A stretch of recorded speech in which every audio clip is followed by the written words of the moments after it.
Unbelievable. Shocking. Just to think about a plane crash in the DC area. I hear the bang bang, a very unusual sound, something you don't hear on a daily basis. It's more like on a war zone, something you hear on movies, action.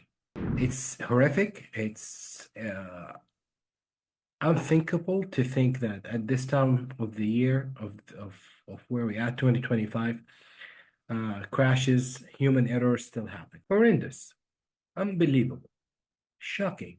Just to think about a plane crash in the DC area, a very busy area in terms of aviation. We have three major airports in this area: DCA, Dallas Airport, Baltimore Airport. They're all within 40 minutes drive each other. So that gives you a sense of uh, how busy the radars, the air controller, and there is no room for error. Everything happened somewhere around 8:50 p.m. local time, Eastern time. I was getting ready to go to bed, laying down when I hear the bang bang, a very unusual sound, something you don't hear on a daily basis. It's more like on a war zone, something you hear on movies, action. So that caught my attention. I looked up the sky, I looked up the window, and all I could see at that moment was just smokes from the south side of Reagan Airport. Uh, and then I started taking videos because I've started to see some um, activities. Like that's like 5, 10 minutes after.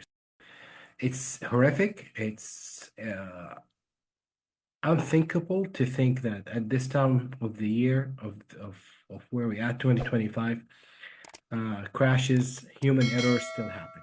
Since the inaugurational day till today, the river is frozen. Part of the river is totally frozen. So that give you an idea how challenging it is for all of the guys and the men that are working on the site right now, whether they're divers, boaters, and so forth, because we're talking about maneuvering through ice to get to the crash scene. The water temperature is 39 degrees. We're talking about hypothermia. It is absolutely cold. We're talking about a minute before you get hypothermia. So it's inevitable. It's going to happen. This river has a very strong current going south. So 4 hours since the plane crash, we're talking about 60 people recovery mission. Some of them, 100%, their bodies that remain have floated down the river.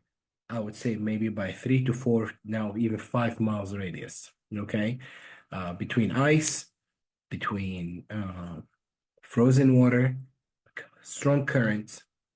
It's very challenging mission at the moment. We still believe in the FAA. We still believe in our pilots. We still believe in the airliners to take us from point A to point Z. But just to think what this helicopter were doing at the same airfield or the same area for the commercial flight, this needs to be investigated. I'm aware that there's an investigation underway.